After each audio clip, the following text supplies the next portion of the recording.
कभी कभी सच्चाई पानी में नहीं, उसकी गहराई में छिपी होती है। भारत के दक्षिणी पहाड़ों के बीच बसा एक छोटा सा गांव था, चंद्रपुर। यह गांव अपने नील झील के लिए मशहूर था। कहते हैं झील का पानी दिन में साफ होता था, लेकिन चांद निकलते ही नीला चमक उठता था। लोग मानते थे कि उस झील में कोई पुरानी आत्मा रहती है। गांव के लोग रात में झील के पास नहीं जाते थे, पर एक लड़का था, आर्यन, जिसे डर से ज्यादा जिज्ञासा थी। आर्यन 19 साल का, साहसी और दिल का साफ लड़का था। दिन में खेतों में काम करता, रात में आसमान देखता और सपने बुनता।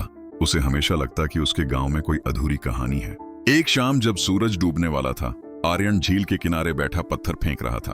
पानी में उठती हल्की लहरें उसे शांत कर देती थीं। तभी पीछे से किसी ने धीरे से कहा, तुम रोज यहाँ आते हो, डर नहीं लगता? आर्यन मुड़ा।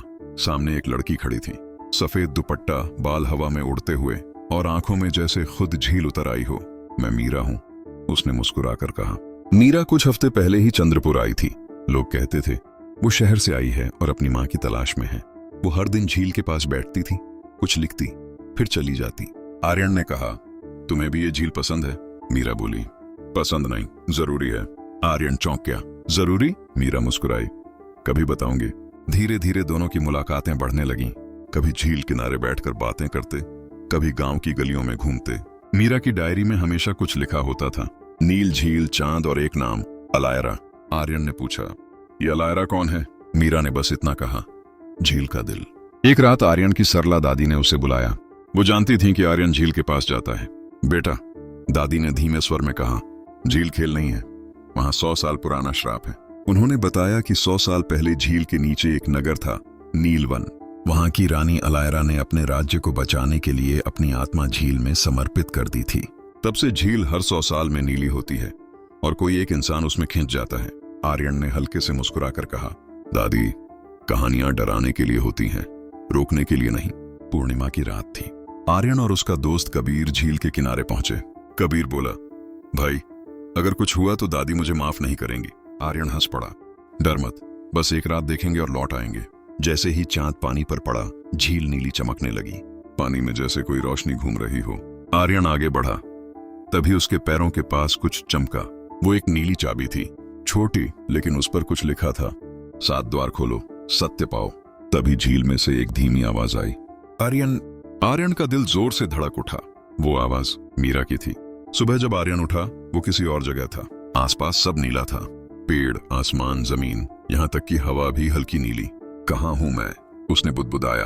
तभी सामने से मीरा आई, पर अब वो इंसान जैसी नहीं लग रही थी।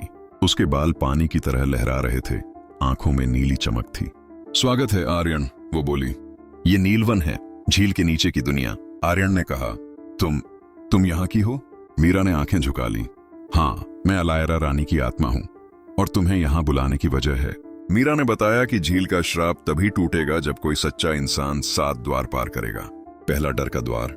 आर्यन को अपने सबसे बड़े डर से सामना करना था, अपनी मां को खो देने का दर्द। वो घुटनों पर गिर पड़ा, लेकिन उठ खड़ा हुआ। मैं अब भागूंगा नहीं। दूसरा भ्रम का द्वार। उसे कई रूपों में मीरा दिखाई दी। हर एक कह रही थी, तुम झूठे हो, पर उसने असली मीरा को पहचाना। तीसरा क्रोध का द्वार। यहाँ उसे वो सब दिखा जिनसे वो नफरत करता था। उसने मुस्कुराकर कहा, अब मैं नफरत नहीं, समझ रखता हूँ। चौथा मौन का द्वार। यहाँ कोई आवाज नहीं थी, सिर्फ उसका दिल धड़क रहा था। वो अपने दिल की आवाज सुनकर आगे बढ़ गया। पांचवा बलिदान का द्वार। उसे अपनी नीली चाबी पानी में फेंकनी थी। आर्यन ने बिना सोचे वो चाबी झील में फेंक दी। छठा सत्य का द्वार। यहाँ उसे सच्चाई पता चली कि मीरा असल में अलायरा की आत्मा थी, जो इंसान बनकर उसकी परीक्षा ले रही थी। सातवां प्रेम का द्वार। 2 रास्ते सामने थे, एक बाहर की दुनिया की ओर और दूसरा मीरा के साथ झील की गहराई में सदा के लिए। मीरा बोली, आर्यन, अब तुम जा सकते हो, झील का श्राप टूट गया है, तुम आजाद हो।